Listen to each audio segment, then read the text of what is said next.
بسم اللہ الرحمن الرحیم السلام علیکم۔ تمام نیو ویڈیو اپڈیٹس کے لیے میرے چینل لائبریری وائس کو سبسکرائب کر کے بیل نوٹیفیکیشن کو آن کر دیں تاکہ میرے آنے والی تمام ویڈیوز کی اپڈیٹس آپ تک بر وقت پہنچ سکیں۔ اور ویڈیو شروع کرنے سے پہلے اس ویڈیو کو لائک کرنا، کمنٹ کرنا اور شیئر کرنا مت بھولیے گا۔ تو ویورز، آئیے چلتے ہیں ناول دھند کی نیکسٹ ایپیسوڈ کی طرف۔ اعتماد علی رات کو بھی واپس نہیں آئے تھے۔ میں تمام معمولات سے فراغت حاصل کرنے کے بعد اپنے کمرے میں چلا گیا۔ یہ کمرہ بھی بہت اچھی لوکیشن پر تھا۔ یہاں سے باہر احاطے کا منظر بھی نظر آتا تھا اور اندر کھڑکی بند کر لو تو سب کچھ نگاہوں سے اوجھل۔ بچے سونے چلے گئے اور نویدہ بھی ان کے ساتھ اندر ہی رہی تھیں۔ میں جاگ رہا تھا، کسی کتاب وغیرہ کی تلاش تھی، لیکن اس وقت ممکن نہیں تھا کیونکہ نویدہ سو چکی تھی۔ دل میں سوچا کہ ابھی 2-4 دن یہاں گزاروں گا، اعتماد علی آسانی سے پیچھا نہیں چھوڑیں گے، اور پھر ابھی بہاول پور سے جانے کو دل بھی نہیں چاہتا تھا۔ حالانکہ ذہن میں بہت سے خیالات تھے۔ کراچی جا کر صدر الدین وکیل سے ملنا تھا، دیکھوں والد صاحب کے یہ مشیر قانونی میرے لیے کیا فیصلہ کرتے ہیں۔ لندن واپسی کا تصور کرتا تو اب کچھ عجیب سا احساس ہونے لگتا تھا۔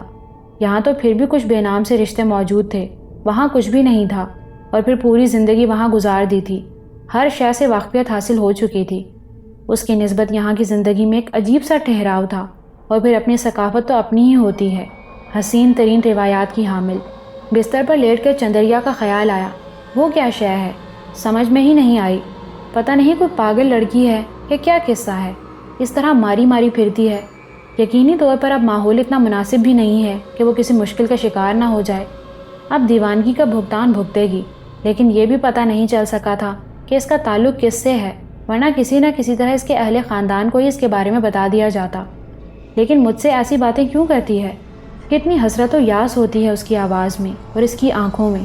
ویسے بھی بہت خوبصورت ہے، واقعی کسی خطرناک مشکل کا شکار ہو جائے گی بیچاری، لیکن کیا کیا جا سکتا تھا؟ میرے دل میں یہ احساس بھی ہوا کہ مجھے اس کا اتنا خیال کیوں آتا ہے۔ ابھی زیادہ دیر نہیں ہوئی تھی کہ دروازے پر دستک ہوئی اور میں چونک پڑا۔ دروازہ میں نے اندر سے بند نہیں کیا تھا، چنانچہ آہستہ سے کہا، کون ہے؟ آ جاؤ۔ دروازہ کھلا اور ماجھی اندر داخل ہو گئی۔ سر سے پاؤں تک سفید کپڑوں میں ملبوس تھی، سر بھی اور پیشانی بھی سفید کپڑے سے ڈھکی ہوئی تھی۔ عجیب پرنور سی کیفیت نظر آ رہی تھی اس کی، لیکن حیران کن بات یہ تھی کہ اس کے ہاتھ میں پانی کا گلاس تھا جو ایک پلیٹ میں رکھا ہوا تھا۔ میں حیرانی سے اسے دیکھنے لگا۔ اس نے آگے بڑھ کر گلاس میری طرف بڑھا دیا۔ کیا ہے ماجھی یہ؟ پانی، وہ سادگی سے بولی، اور میرے ہونٹوں پر مسکراہٹ پھیل گئی۔ ہاں پانی تو ہے، پانی جیسا ہی نظر آ رہا ہے، مگر کیوں لائی ہو؟ پی لیجئے۔ میں نے منگوایا تو نہیں تھا، میں نے کہا۔ اس نے میری بات کا کوئی جواب نہیں دیا اور پانی کا گلاس بدستور میری جانب بڑھائے رہی۔ میں نے شانے ہلائے اور آہستہ سے بولا، ٹھیک ہے بھائی، اگر تم پلانا چاہتی ہو تو پی لیتے ہیں۔ میں نے پانی کا گلاس ہاتھ میں لیا اور اس میں سے تھوڑا سا پانی پی لیا۔ جب میں نے باقی بچا ہوا پانی واپس کیا تو اس نے عجیب سی نگاہوں سے میری طرف دیکھا اور بولی، یہ بھی پی لیجئے۔ ارے واہ، ٹھیک ہے بھائی، تمہاری بات تو ماننی ہی پڑے گی۔ میں نے باقی پانی بھی پی لیا اور گلاس اسے دیتے ہوئے کہا، شکریہ ماجھی، لیکن یہ پانی سمجھ میں نہیں آیا۔ اس نے کوئی جواب نہیں دیا اور ایک مدھم سی مسکراہٹ کی لکیر اس کے ہونٹوں پر پھیل گئی۔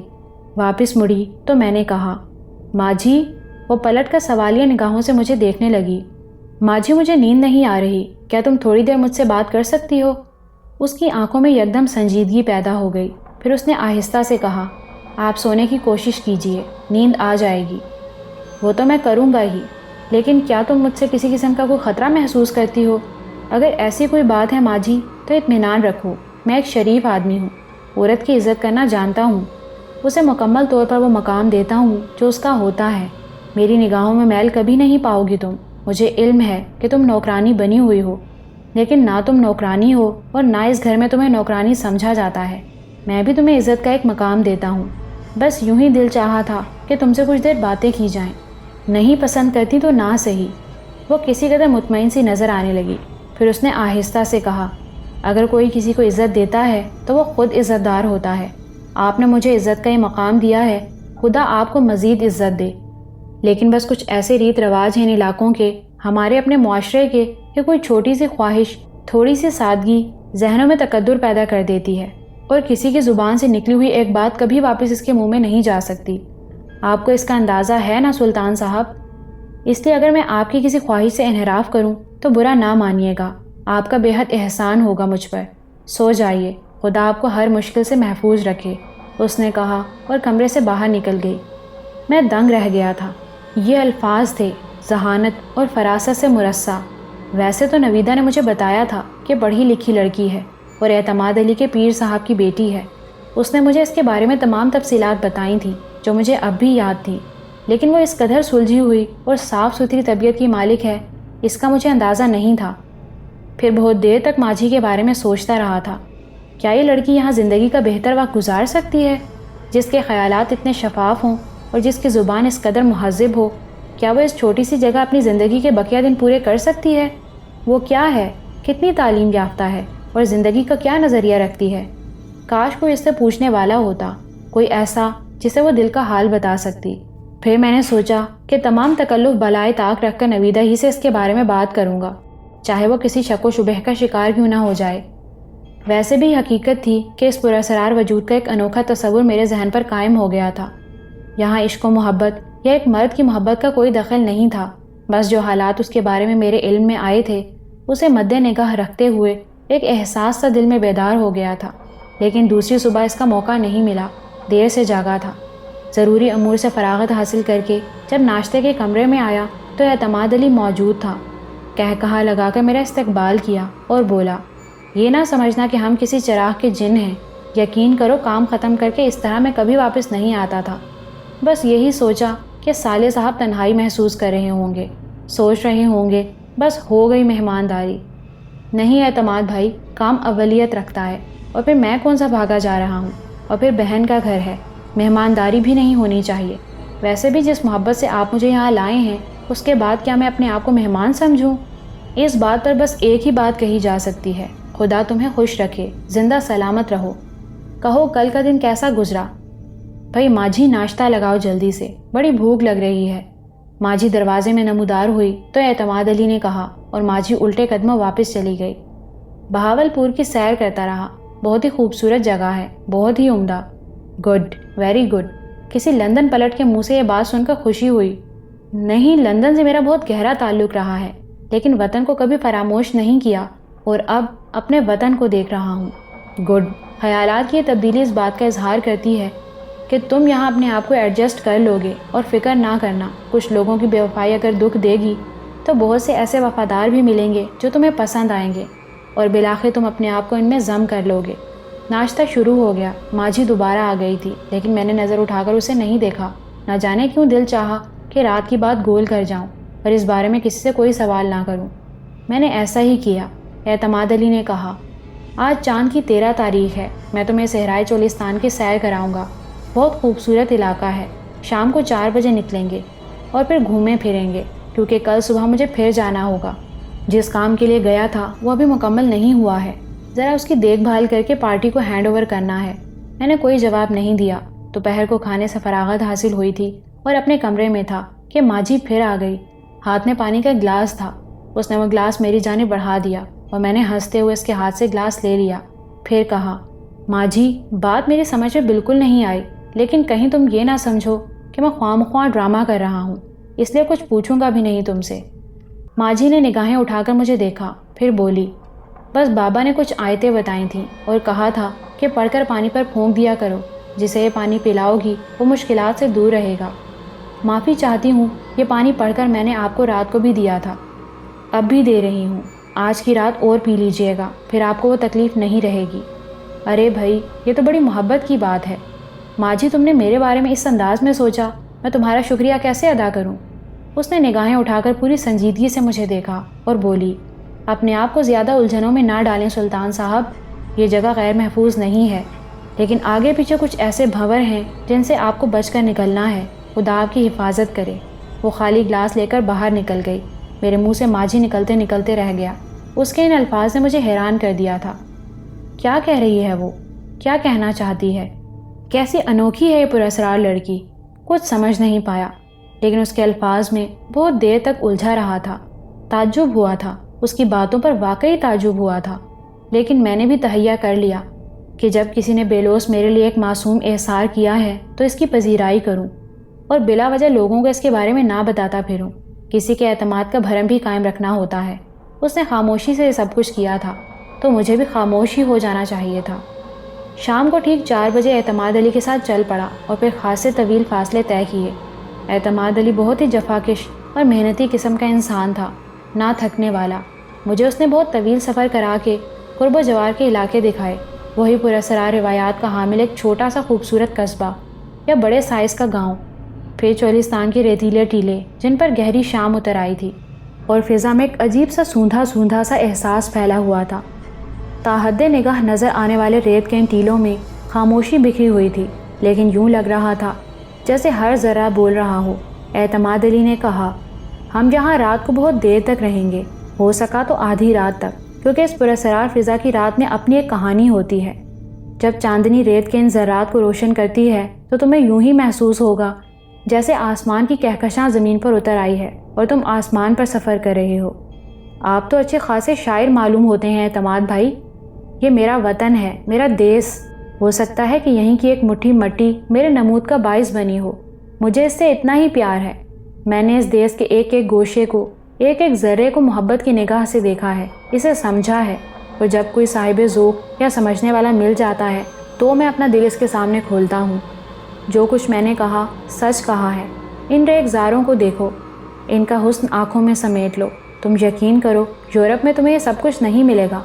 میں اس کی بات سے پوری طرح متفق تھا۔ ان ریتیلے ٹیلوں کے درمیان مجھے پراسرار فضا رقصہ محسوس ہو رہی تھی، ہلکی ہلکی ہوا کے ساتھ اڑتی ہوئی ریت ٹیلوں کے ساتھ ساتھ سفر کر رہی تھی، اور یوں محسوس ہوتا تھا جیسے زمین متحرک ہو یا ریت کا سمندر لہریں لے رہا ہو۔ ہر سوئے خاموش فضا پھیلی ہوئی تھی۔ ہم جیپ سے اتر کر پیدل چلتے رہے۔ اعتماد بھائی نے کہا تھا کہ جوتے اتار کر جیپ میں ہی ڈال دو۔ انہوں نے خود بھی ایسا ہی کیا تھا۔ اس نرم اور ٹھنڈی ریت پر ہم بہت دیر تک سفر کرتے رہے، یہاں تک کہ چاند نکل آیا اور اعتماد بھائی کی پیش گوئی بالکل درست نکلی۔ واقعی کہکشاں زمین پر اتر آئی تھی اور ایک عجیب سا احساس دل میں بیدار ہو گیا تھا۔ دفتن میں چونک پڑا، ایک مدھم سی آواز فضا میں لہرائی تھی اور پھر وہ آہستہ آہستہ بلند ہو گئی۔ ایک پرسحر نغمہ تھا جو یوں محسوس ہو رہا تھا جیسے آسمان سے آواز آ رہی ہو، کوئی غیبی ندا ہو۔ یہ آواز ایسے حسین سر رکھتی تھی کہ انسان ان سروں میں کھو جائے۔ میں مبہوت ہو گیا۔ اعتماد بھائی بھی رک گئے تھے اور اس آواز کو سننے لگے تھے۔ پھر اس آواز کے ساتھ ان کی مدھم مدھم آواز بھی شامل ہو گئی اور میں نے اعتماد بھائی سے کہا، یہ کیسی آواز ہے؟ اوہ! وہ چونک پڑے، پھر بولے، خانہ بدوشوں کا کوئی قافلہ ٹھہرا ہوا ہے، وہی گا رہے ہیں، نغمہ سرا ہیں۔ آہ! کیا حسین آواز ہے۔ بول سمجھ میں آ رہے ہیں؟ نہیں، سرائی کی زبان ہے۔ وہ جو گا رہی ہے اس کا مفہوم ہے۔ وہ مجھے دور کے صحرا میں تنہا چھوڑ گیا ہے اور خود تاروں کے سنگ چاند نگری میں رہتا ہے۔ واہ! کیا پرسوز آواز ہے۔ کوئی نظر نہیں آ رہا، میں نے گردن اونچی کر کے دور تک دیکھتے ہوئے کہا۔ فاصلہ بہت زیادہ ہے۔ محسوس نہیں کر رہے کہ آواز کتنی ہلکی ہے؟ ہوا کے دوش پر یہاں آ رہی ہے، ہم انہیں تلاش نہیں کر سکیں گے۔ ویسے سلطان، یہ آواز بھی اس صحرا کی آواز ہے، تمہیں یہ آواز کہیں اور نہیں مل سکے گی۔ کیوں؟ بس قدرت کا عطیہ ہے۔ صحرا میں گونجنے والے یہ نغمے حواس چھین لیتے ہیں۔ خانہ بدوش کیا ہوتے ہیں؟ میں نے سوال کیا۔ اعتماد بھائی نے کوئی جواب نہیں دیا، وہ اس آواز کو سن رہے تھے۔ پھر وہ آہستہ سے بولے، واہ! کیا بات ہے۔ کہہ رہی ہے، میں نے تیری محبت کی راہوں میں سب کچھ لٹا دیا ہے اور اب میری بے نور آنکھوں میں آنسوؤں کے چند قطرے تیری یاد بن کے رکے ہوئے ہیں۔ کیا بات ہے۔ نغمہ ختم ہو گیا۔ اعتماد بھائی بولے، آؤ واپس چلیں۔ واپس؟ میں نے کہا، ہاں کیوں، چلو گے نہیں؟ ان خانہ بدوشوں کو دیکھا نہیں جا سکتا؟ دکھا دیں گے کسی دن۔ وہ رک گئے، ان کی نگاہیں ایک طرف اٹھ گئیں اور وہ ساکت ہو گئے۔ میں نے ان کی نظروں کا تعاقب کیا تو مجھے بھی وہ نظر آ گیا جسے دیکھ کر اعتماد بھائی ساکت ہو گئے تھے۔ پیلے اور کالے دھبوں والا ایک ناگ جو کنڈلی مارے کوئی 2.5 فٹ اونچا پھن اٹھائے بیٹھا ہوا تھا۔ کوئی 1.5 بالشت کی چوڑائی میں اس کا پھن تھا اور اس کی آنکھوں کی چمک ناقابل یقین تھی۔ خبردار، ہلنا نہیں سلطان، یہ دھامنی ہے، صحرا کا سانپ، انتہائی خطرناک اور زہریلا۔ غلطی ہو گئی، گاڑی میں رائفل موجود ہے، کاش اٹھا لاتا۔ اوہ نہیں، جب تک یہ کھڑا ہے جگہ نہ چھوڑنا۔ مگر میں شاید اعتماد بھائی کی آواز بھی نہیں سن پا رہا تھا۔ سانپ کی ننھی آنکھیں بڑی ہوتی جا رہی تھیں۔ یہ آنکھیں، یہ آنکھیں، یہ تو چندریا کی آنکھیں تھیں، یاس میں ڈوبی ہوئی، شکایت کرتی ہوئی، اور میرے ذہن میں عجیب سی کلبلاہٹ ہو رہی تھی۔ پتہ نہیں کیا سوچ رہا تھا میں، کیا چاہتا تھا۔ پھر سانپ نے پھنس اکیڑا اور اس قدر برق رفتاری سے وہاں سے آگے بڑھا کہ یقین نہ آئے۔ اعتماد بھائی نے گہری سانس لے کر کہا، خدا کی پناہ، میں نے سنا بہت کچھ ہے، دیکھا آج ہے، یہ روایتی سانپ ہے، بہت کم نظر آتا ہے، گھوڑے سے زیادہ تیز دوڑتا ہے، وہ طاقتور اتنا ہوتا ہے کہ وہ مجھے دھامنی کی کہانی سناتے رہے، لیکن میرا ذہن ان آنکھوں میں کھویا رہا۔ یہ کیسا وہم تھا؟ سانپ کی آنکھوں کا چندریا کی آنکھوں میں بدل جانا کیا معنی رکھتا ہے؟ یہ قصہ کیا ہے؟ میرے دل میں چندریا کے لیے کوئی مقام نہیں ہے، پھر مجھے بار بار اس کے نشان کیوں ملتے ہیں؟ اس کے بارے میں کس سے پوچھوں؟ اعتماد بھائی جیپ میں بیٹھ کر چل پڑے۔ لطف آ گیا یار، اچھا خاصا ایڈونچر رہا یہ تو۔ کل کی رات اور بھرپور ہوگی کیونکہ کل چاند کی 14 تاریخ ہے۔ خاصی رات گئے گھر میں داخل ہوئے تھے۔ ملازم نے دروازہ کھول دیا۔ نویدہ اور بچے سو گئے تھے۔ اعتماد بھائی سرگوشی میں بولے، جاؤ سو جاؤ، رات بہت ہو چکی ہے، میں بھی جا رہا ہوں۔ وہ اپنے کمرے کی طرف چلے گئے اور میں اپنے کمرے کی طرف چل پڑا۔ پھر میری نگاہ بے وجہ ایک طرف اٹھ گئی اور میں چونک پڑا۔ ایک نگاہ میں نے پہچان لیا، وہ ماجھی ہی تھی، چائے نماز پر کھڑی ہوئی تھی۔ کمال ہے، میں نے دل میں سوچا، اس عمر میں اتنی عبادت گزاری۔ میرے دل میں اس کے لیے ایک احترام پیدا ہو گیا۔ میں عجیب سی بےقلی کا شکار تھا، ایک نامعلوم سی بےقلی۔ کچھ سمجھ میں نہیں آ رہا تھا کہ ایسا کیوں ہے۔ کانوں میں وہی نغمہ سرا گونج رہا تھا۔ رات کچھ پرسکون نہیں تھی۔ دوسرے دن اعتماد بھائی پھر چلے گئے۔ دوپہر تک میں بھی کہیں نہ نکلا۔ پھر میرے دل میں خیال کوندا، کیوں نہ آج بھی اسی صحرا کا رخ کروں۔ یہ خیال دل پر کچھ ایسا جمع کہ تیاریاں شروع کر دیں۔ پھر سرشار نکل کھڑا ہوا۔ راستے ذہن نشین کر لیے تھے۔ یہ طویل مسافت اس وقت ختم ہو گئی جب آسمان پر تارے چٹک آئے اور چاند سر ابھارنے لگا۔ تا حد نظر آسمان کی طرح زمین پر بکھرا ہوا صحرا۔ جیپ جہاں تک ساتھ دیتی رہی اسے لیے آگے بڑھتا رہا۔ جب یہ احساس ہوا کہ آگے چل کر وہ ریت میں پھنس جائے گی تو میں نے اسے روک کر انجن بند کر دیا اور نیچے اتر آیا۔ نیچے قدم رکھا ہی تھا کہ کانوں میں وہی نغمہ صحرا گونجا، وہی دل کھینچ لینے والی آواز۔ میرے قدم آگے بڑھنے لگے، آگے اور آگے۔ چلتا ہی گیا۔ پھر دور سے کچھ سیاہ دھبے نظر آئے، متحرک، آگ کے کوندے لپک رہے تھے اور نغمے کی لے تیز ہوتی جا رہی تھی۔ اس آواز نے مجھے بے خود کر دیا تھا۔ میں انہی دھبوں پر نگاہ جمائے کھڑا تھا کہ اچانک ایک پھنکار سنائی دی، ایک خوفناک پھنکار۔ اس آواز نے مجھے چونکا دیا اور میرے قدم رک گئے۔ تب میں نے وہی ناگ دیکھا، پتہ نہیں ناگ تھا یا ناگن۔ اعتماد علی نے اسے دھامنی کہا تھا۔ خوفناک ناگ چکی کے پارٹ جیسا پھن اٹھائے کھڑا تھا۔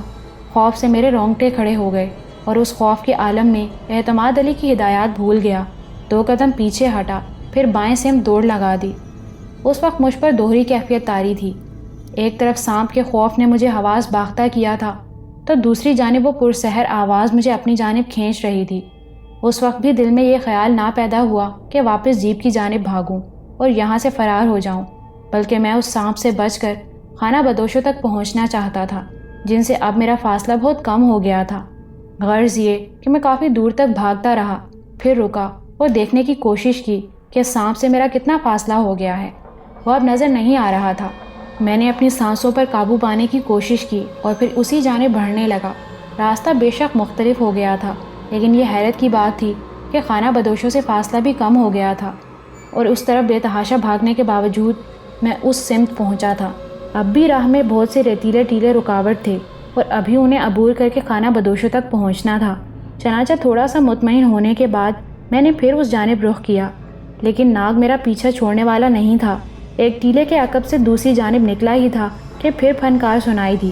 اس بار وہ میرے بائیں جانب تھا اور شدید غصے کے عالم میں اپنا پھن پٹک رہا تھا۔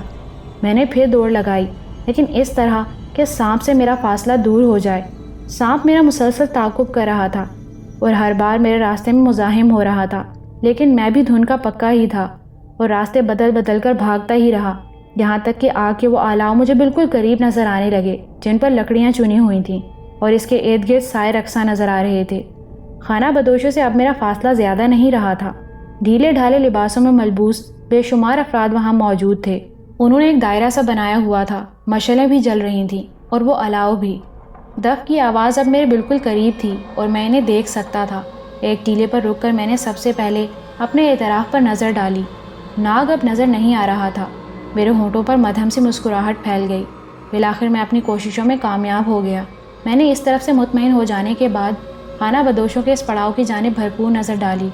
چھوٹے چھوٹے چیتھڑوں سے بنے ہوئے خیمے استادہ تھے، بہت ہی چھوٹے۔ ان کی افادیت بس یہ تھی کہ زیادہ سے زیادہ انسان ان کے نیچے گھس کر بارش یا شبنم سے محفوظ ہو جائیں، ورنہ ان خیموں میں اور کچھ نہیں کیا جا سکتا تھا۔ طرح طرح کا سامان بکھرا ہوا تھا، برتن بھاڑے بھی تھے اور لکڑیاں بھی۔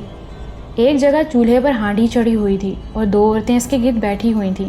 تھوڑے فاصلے پر مرد ایک گھیرا بنا ہوئے موجود تھے اور ان کے درمیان میں 2 عورتیں دف کی تھاپ پر رقص کر رہی تھیں۔ میں انہیں دیکھتا رہا۔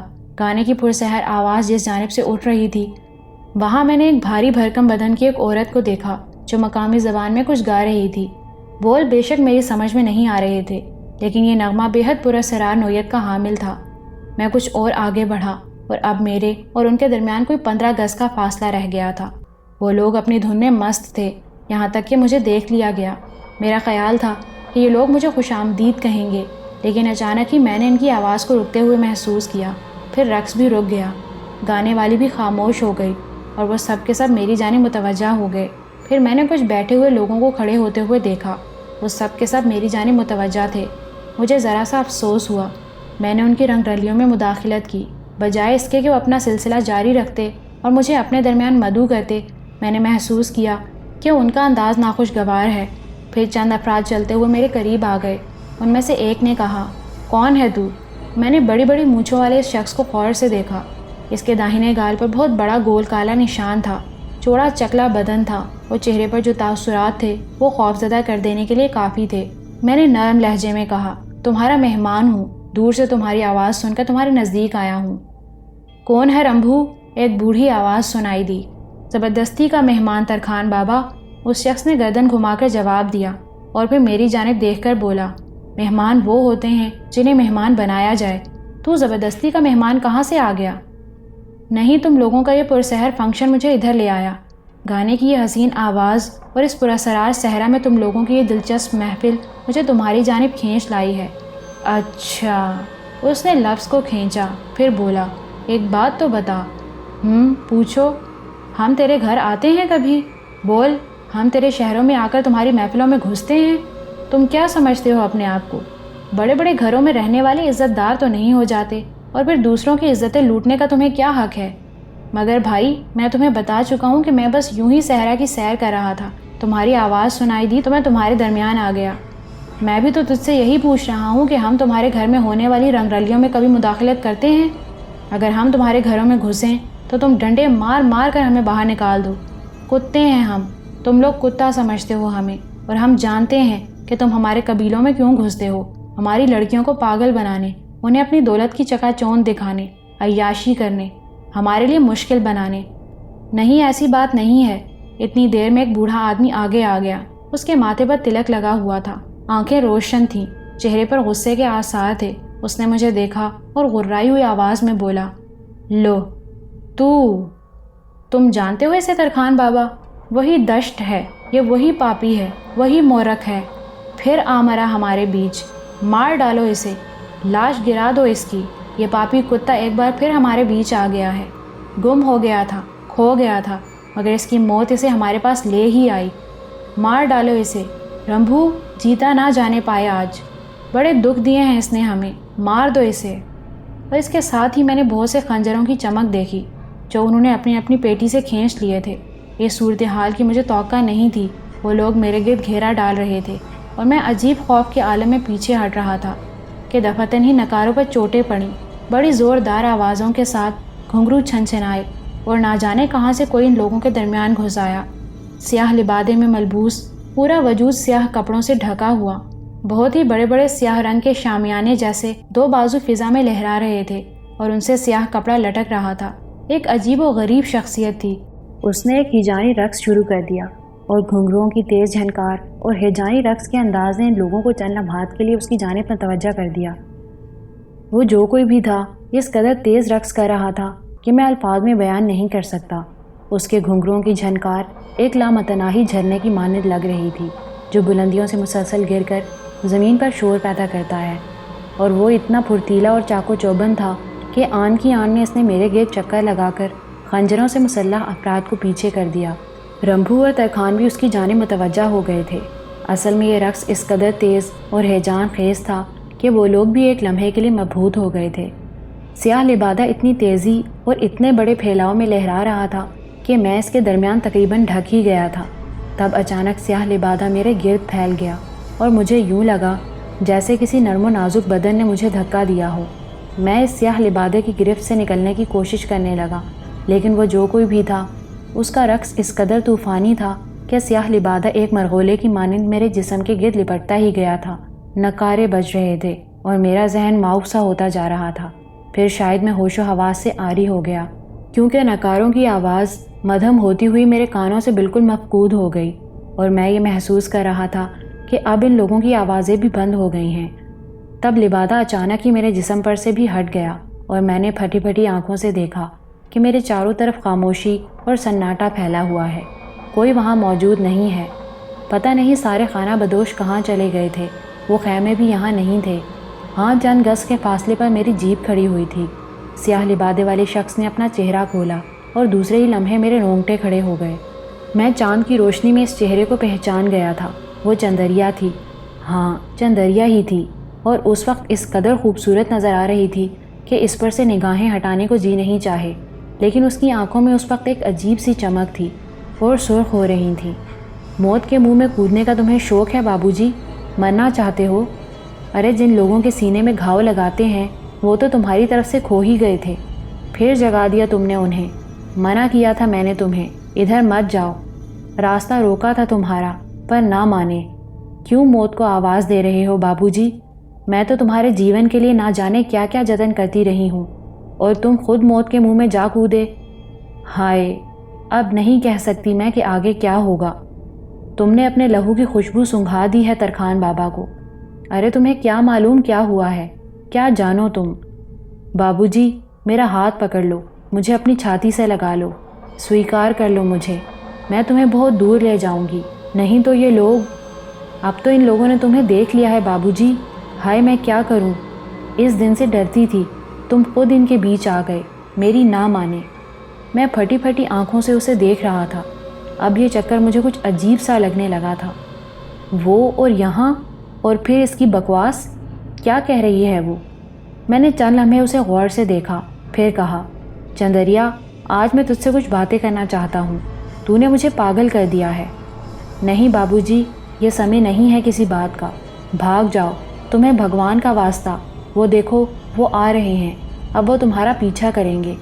ہائے، وہ تمہارا پیچھا کرتے رہیں گے، اب تو مجھ پر بھی پابندی لگ جائے گی، دیکھو کیا بھگتنا پڑتا ہے۔ ہے بھگوان، وہ یہ نہ سمجھ پائے ہوں کہ تمہیں بچا کر لانے والی میں ہوں، نہیں تو…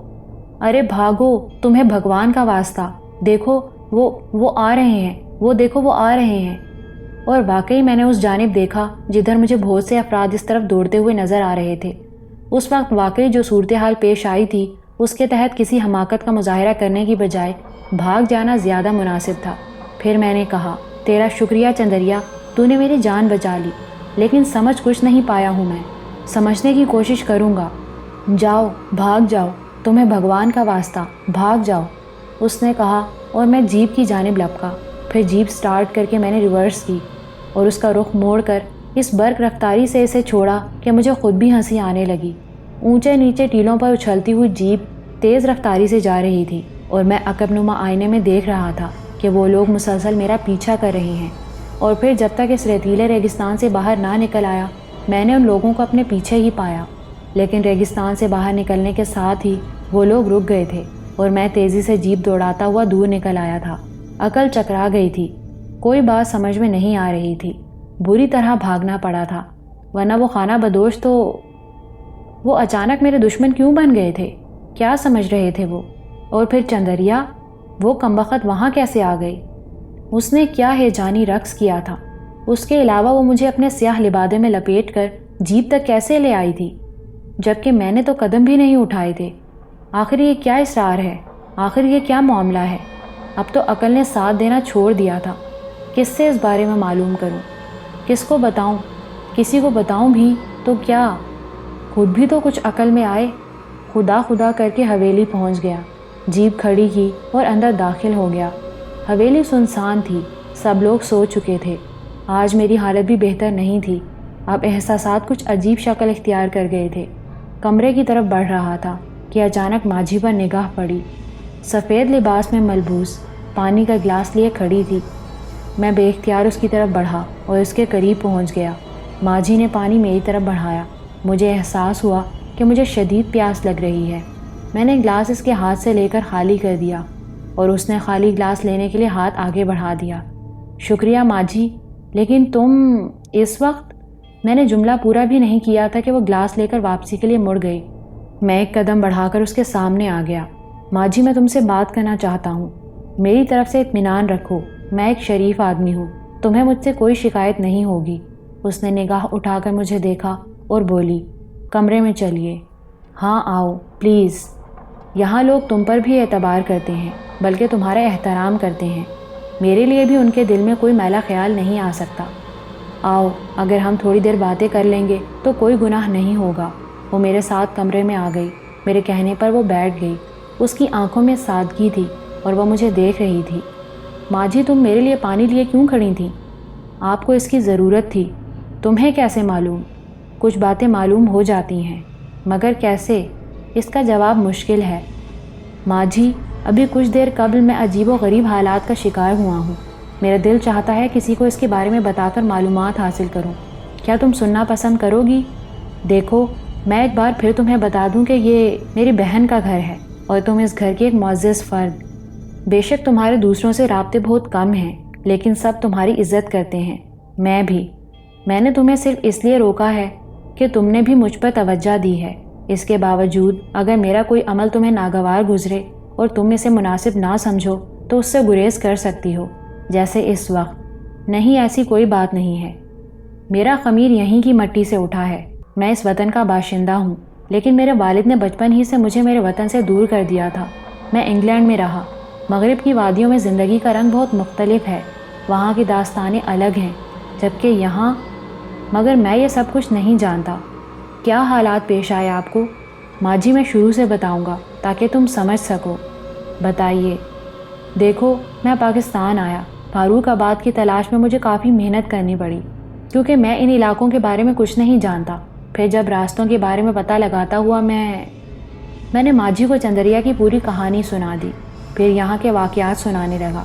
وہ سر جھکائے سب سن رہی تھی اور اس دوران کچھ نہیں بولی تھی۔ آخر تک واقعات سنانے کے بعد میں خاموش ہو گیا۔ تب اس نے چہرہ اٹھایا اور سپاٹ لہجے میں بولی، آپ شیطانی ارواح کے چکر میں آ گئے ہیں۔ کیا؟ میں نے حیرت سے منہ کھول دیا۔ میں نہیں جانتی کہ مغرب میں ان واقعات کی کیا شکل ہے، لیکن مشرق میں یہ سب کچھ ہے۔ ارواح خبیثہ کا وجود ہم بھی تسلیم کرتے ہیں، اور وہ عورت یقیناً وہ کوئی خبیث روح ہے۔ او مائی گاڈ!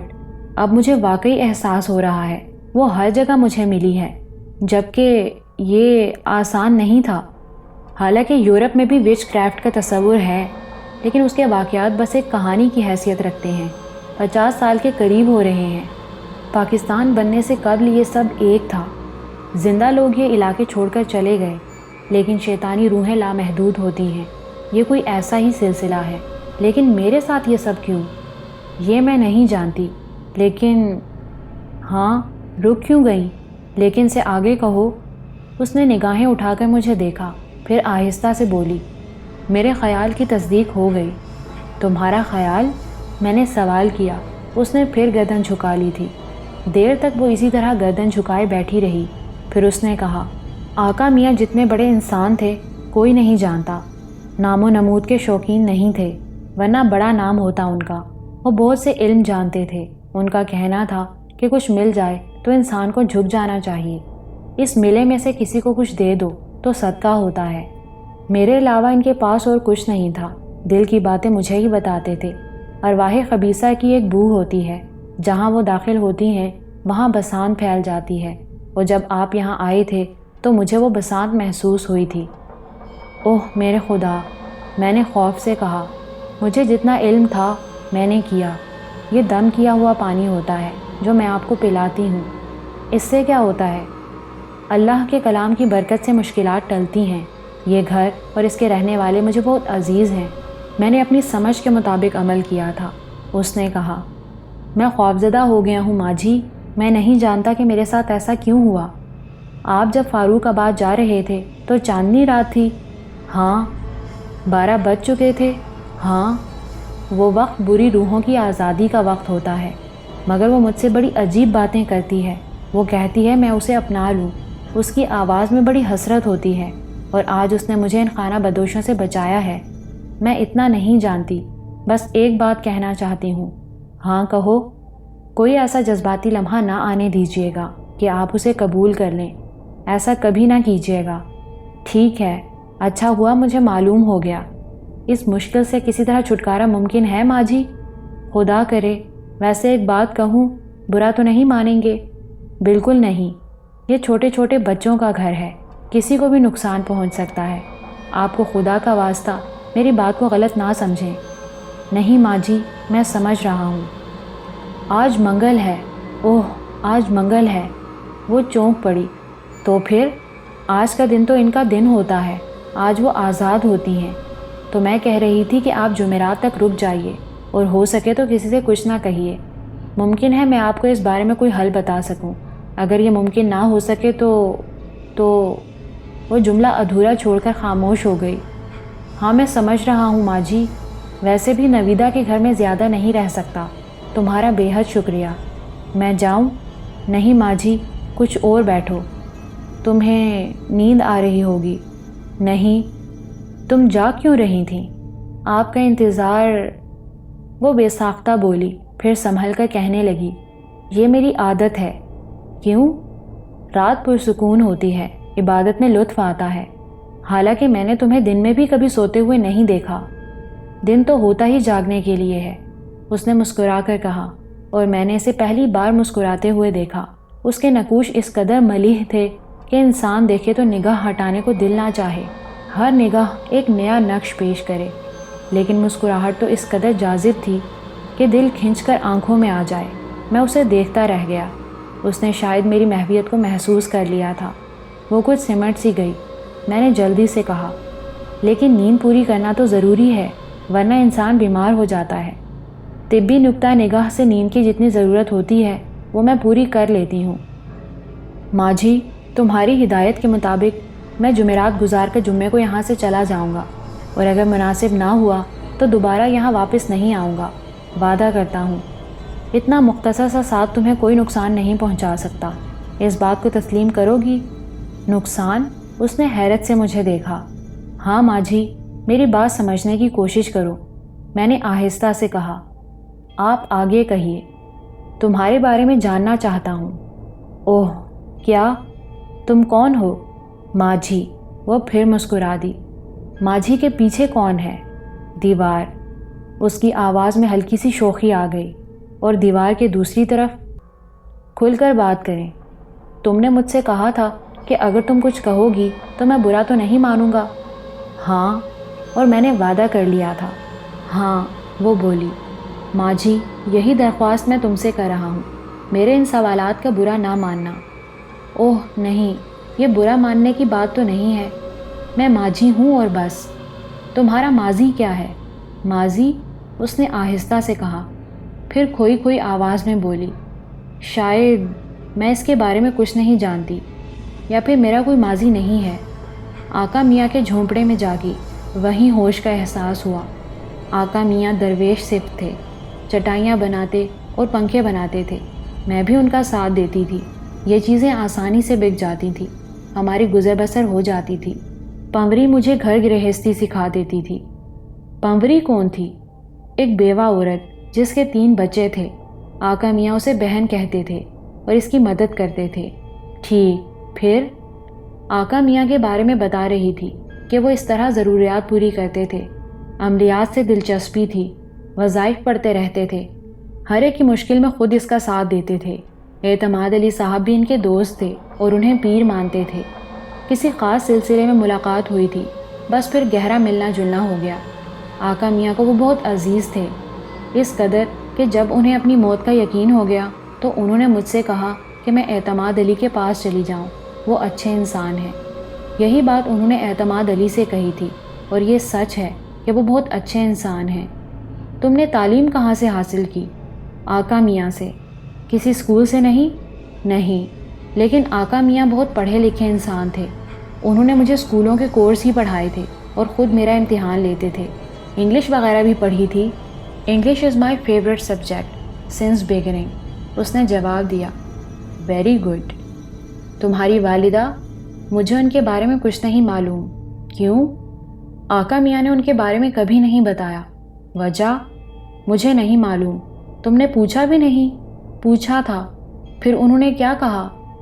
کہا تھا ماجی دوبارہ اس بارے میں کبھی نہ پوچھنا۔ اور تم نے پھر کبھی نہیں پوچھا؟ نہیں، ہم باپ بیٹی اسی طرح ایک دوسرے کی بات کا احترام کرتے تھے۔ حیرت انگیز۔ یہاں تم مطمئن ہو ماجی؟ ہاں۔ مستقبل کے بارے میں سوچتی ہو؟ نہیں۔ ارے کیوں؟ یہ کام اللہ کا ہے اور مجھے اس پر پورا بھروسہ ہے۔ ماں جی، تم نے مجھے بہت متاثر کیا ہے۔ تم بہت عظیم لڑکی ہو، اتنی عظیم کہ شاید الفاظ کی گرفت میں نہ آ سکو۔ اب میں جانا چاہتی ہوں، مجھے معاف کرنا، میں نے تمہارا بہت وقت لیا ہے۔ میں نے کہا خدا حافظ۔ وہ بولی، پھر باہر نکل گئی، لیکن میں اسے دیر تک محسوس کرتا رہا۔ اس کی آواز مجھے مسلسل سنائی دے رہی تھی۔ تمام الفاظ ریوائنڈ ہو رہے تھے۔ پھر بات یہاں تک پہنچی، یہ چھوٹے چھوٹے بچوں کا گھر ہے، کسی کو بھی نقصان پہنچ سکتا ہے۔ کیا یہ ممکن ہے؟ اگر ایسا ہے تو واقعی ان لوگوں کے لیے وبال جان نہیں بننا چاہیے۔ لیکن یہ سب ہے کیا؟ اس کی توجہ کیا ہے؟ ارواح خبیثہ؟ ان کے بارے میں میری معلومات کچھ احمقانہ فلموں کی حد تک تو تھی، لیکن میں نے ان فلموں کو صرف تفریحی سطح تک دیکھا تھا۔ ان میں کمپیوٹر تکنیک کی تعریف کی گئی تھی۔ ان کی حقیقت کے بارے میں مجھے کچھ نہیں معلوم تھا۔ سارا کا سارا کھیل کمپیوٹر تکنیک ہی معلوم ہو رہا تھا۔ چندریا، جس پر میں نے اس انداز میں غور ہی نہیں کیا تھا، اس کا جگہ جگہ ملنا، جبکہ میں اس کے بارے میں صرف یہ سوچتا رہا تھا کہ وہ خوبصورت پاگل لڑکی کہیں کسی مشکل کا شکار نہ ہو جائے۔ کیا اتنی حسین لڑکی کوئی گندی روح ہو سکتی ہے؟ پھر وہ سانپ جو اعتماد علی کے سامنے بھی مجھے نظر آیا تھا، اور اعتماد علی نے اس کے بارے میں عجیب کہانی سنائی تھی۔ اس وقت بھی واقعی اس وقت بھی سانپ کی ننھی ننھی آنکھوں میں مجھے کچھ اور نظر آیا تھا۔ اور پھر لیکن سب سے زیادہ حیرت ناک وہ خانہ بدوش تھے۔ وہ میرے دشمن کیوں بن گئے تھے؟ اور کیا وہ بھی غیر حقیقی تھے؟ رات کے کسی آخری حصے میں نیند آئی تھی اور دوسری صبح بہت دیر سے جاگا تھا۔ پھر خود ہی اٹھا، غسل وغیرہ سے فارغ ہو کر باہر نکلا۔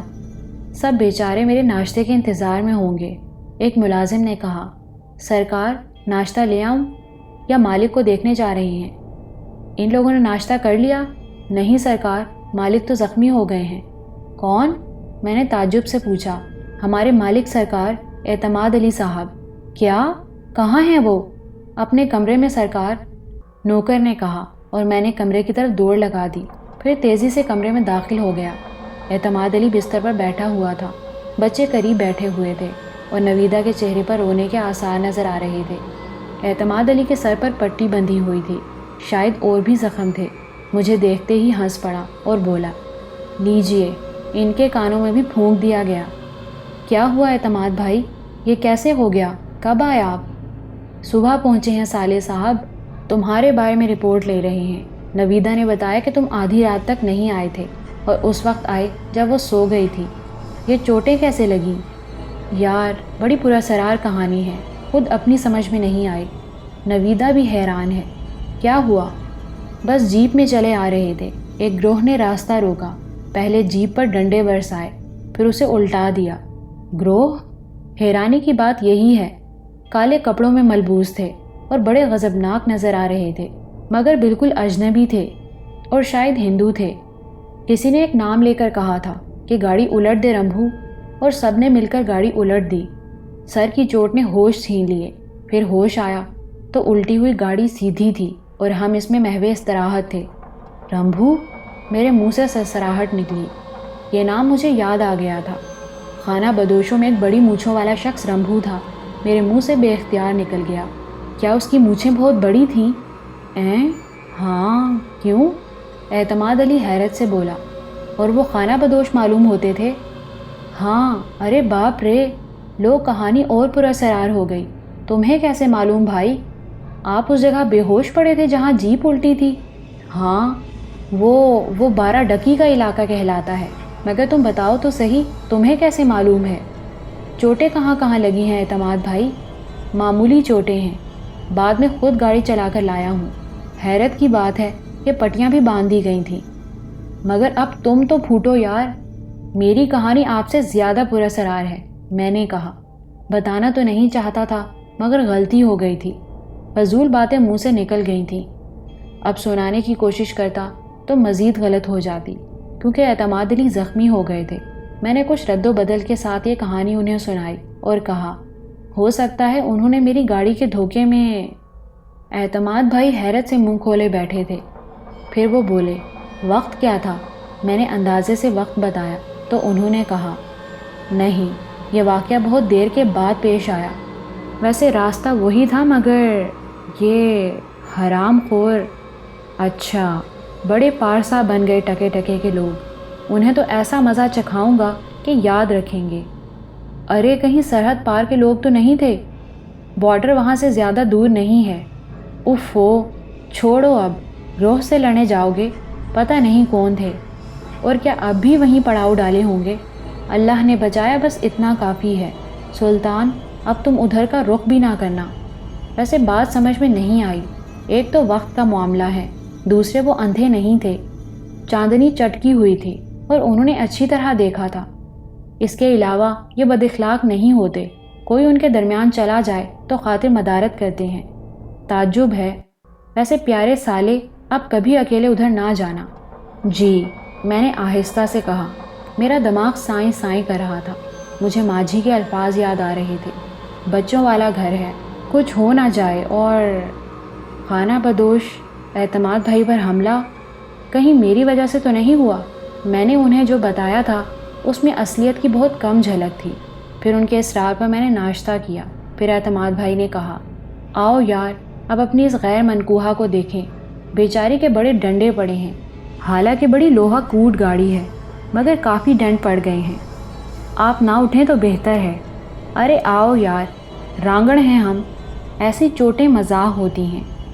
وہ اٹھے اور میرے ساتھ باہر نکل آئے، لیکن باہر نکلتے ہی ہم نے سامنے گیٹ کی طرف دیکھا اور اعتماد بھائی کے منہ سے آواز نکل گئی، ارے یہ لوگ! میری نظر بھی اٹھ گئی تھی اور آنے والوں کو دیکھ کر میں بھی حیران رہ گیا تھا۔